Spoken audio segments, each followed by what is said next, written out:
आदरणीय भंवर जी, आदरणीय महेश जी, आदरणीय महापौर जी, उपस्थित सभी बंधु और बहनों, भारतीय जनता पार्टी का ये सामान्य कार्यकर्ता सम्मेलन नाम के लिए जरूर सामान्य शब्द के साथ जुड़ा हुआ है, परंतु एक पहली बार भारतीय जनता पार्टी के इतिहास में ये एक असाधारण सामान्य सदस्यताओं का सम्मेलन है, जिसमें प्रत्येक कार्यकर्ता, वह सामान्य कार्यकर्ता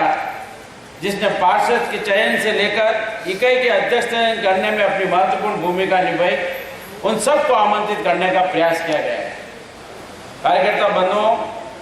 आज का दिवस भारतीय जनता पार्टी ने 3 दिवसीय सम्मेलन के माध्यम से प्रारंभ किया, निश्चित रूप से असाधारण है। यह असाधारण इसलिए है, आज के दिन इतिहास के अंदर 9 अगस्त स्वर्णिम पृष्ठों में लिखा गया था और पहली बार भारत में संपूर्ण क्रांतिकारियों और देशवासियों ने एकजुट होकर इस बात की आवाज उठाई थी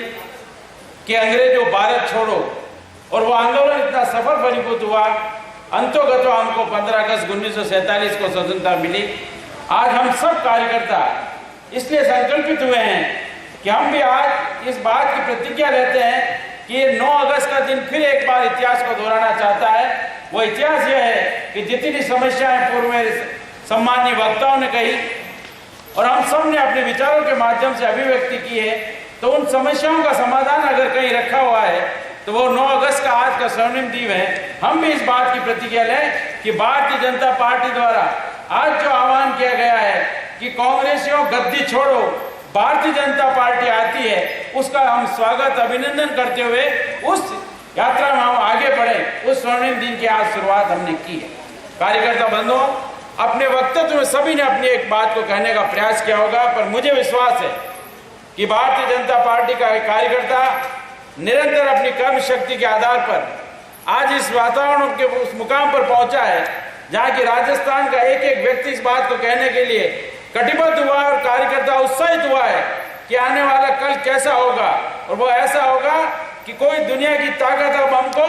26 जनवरी के दिन जयपुर के सवाई मानसिंह स्टेडियम में वसुंधरा जी के नेतृत्व में तिरंगा फहराने से कोई दुनिया की ताकत नहीं रोक सकती। ये बात अवश्य होगी। वक्ताओं ने भी कहा होगा ये फाइनल नहीं सेमीफाइनल होगा, पर मुझे विश्वास है अगर कांग्रेस ने कुटिल चाल चली, फाइनल और सेमीफाइनल भी साथ कराया, तो भी हम सुपर चैंपियन हुए होगा, उसका नाम भी भारतीय जनता पार्टी होगा। वो इसलिए हम गर्व के साथ कहते हैं कार्यकर्ता बंधुओं,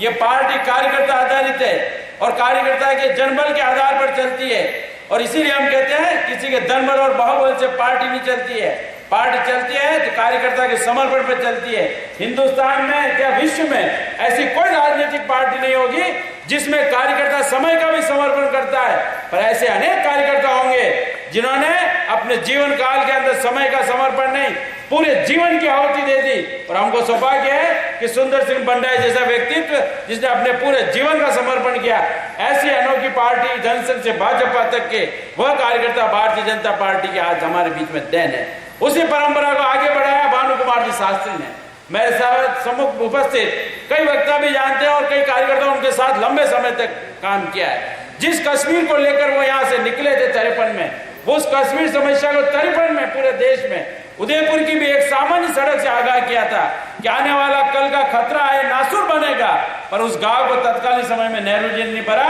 आज नासुर होकर हमारे सर पर बोल रहा है। ये वो पार्टी है जो एक अक्षुण्ण धरोहर के रूप में हमको प्राप्त हुई, जहां एक साधारण अध्यापक का पुत्र जीवन का समर्पण करता है और पहली बार गैर कांग्रेसी सरकार के रूप में इस देश का प्रधानमंत्री बनता है। ये नेहरू और गांधी खानदान से नहीं है, ये भारतीय जनता पार्टी के उस परिवार से है जहां एक अध्यापक का साधारण पुत्र समय के समर्पण से, जन्म से नहीं कर्म से महान होता हुआ इस बात की घोषणा भी करता है। और हम सब ने देखा कि उसने पहली बार लाल किले की प्राचीर से अगर किसी ने तिरंगा फहराया, उसका नाम अटल बिहारी वाजपेयी। इसलिए हम कार्यकर्ता बंधु हम सब कहते हैं कि हम कार्यकर्ता के आधारित पार्टी हैं। कार्यकर्ता हमारा जनाधार को बढ़ाता है और कार्यकर्ता के कारण से हम बढ़ते हैं। और इसीलिए हम कहते हैं कि इस बार अगर लाल किले की प्राचीर से 15 अगस्त के दिन को तिरंगा फहराएगा तो फिर एक बार भारतीय जनता पार्टी का वो शेर नरेंद्र मोदी होगा, जिसको दुनिया की कोई ताकत नहीं रोक सकती। ऐसी पार्टी जिसकी धरोहर में हम सबको एक विचारधारा प्राप्त हुई है, उस सब पार्टी के कार्यकर्ता होने के नाते हम इस विश्वास के साथ, उत्साह के साथ आगे बढ़े कि आने वाला कल भारतीय जनता पार्टी का है। उस भारतीय जनता पार्टी के कल की जब सफलता का कोई अंश लिखा जाए तो मेरे भी कुछ क्षणों का उसमें आहुति हो, मेरे भी कुछ की सहभागिता उसमें हो। इसके नाते हमको एक बूथ नायक के रूप में, बूथ लेवल एजेंट के रूप में, बूथ के पालक के रूप में, शक्ति केंद्र के पालक के रूप में कोई न कोई जिम्मेदारी प्रत्येक कार्यकर्ता को मिलने वाली है। और कार्यकर्ता अपने बूथ पर खड़ा रह करके भारतीय जनता पार्टी के एक सैनिक होने के नाते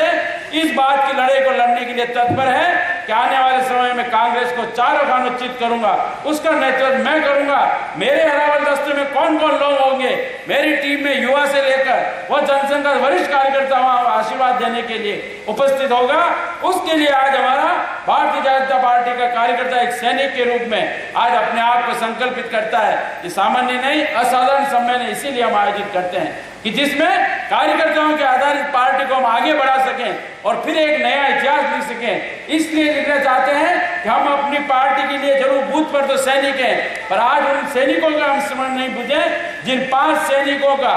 जिस तरह से पाकिस्तान ने जो हमारे हत्या करके उनकी जिस तरह से नरसंस व्यवहार किया है और उसके बाद भी देश का प्रधानमंत्री आज मौन है, तो इस बात का हमको दुख है कि इस देश का रक्षा मंत्री कहता है कि वो पाकिस्तानी सैनिक नहीं थे, पाक की सेना की शेष में आए हुए आतंकवादी थे। और वह भी आज दुर्भाग्य इतने दिन बीत जाने बाद भी देश का रक्षा मंत्री है। यह सब गाँव आज भी हमारे मन में है, पर इन सब का अगर हमको प्रत्युत्तर देना है और इस बात का हमारे मन में कसक है कि भारतीय जनता पार्टी का कार्यकर्ता होने के नाते पहली भूमिका मेरा देश, फिर पार्टी और मैं हूं। तो अगर इन सब का हमको निर्णय करना है कि आने वाला समय भारतीय जनता पार्टी के यशस्वी नेतृत्व के रूप में नरेंद्र मोदी के हाथ में हो और राजस्थान की नेतृत्व माननीय वसुंधरा जी के हाथ में हो, इन दोनों संकल्प शक्ति के लिए आज ये कार्यकर्ताओं का सम्मेलन है। मुझे विश्वास है कि हम आने वाले कल के लिए जब इतिहास लिखेंगे, यहाँ उपस्थित प्रत्येक कार्यकर्ता है उसमें योगदान होगा, तन से, मन से और धन से होगा कि मैं अपना समर्पण करके भारतीय जनता पार्टी का यशस्वी इतिहास लिखने के लिए आज संकल्पित हूँ। यही निवेदन। जय भारत।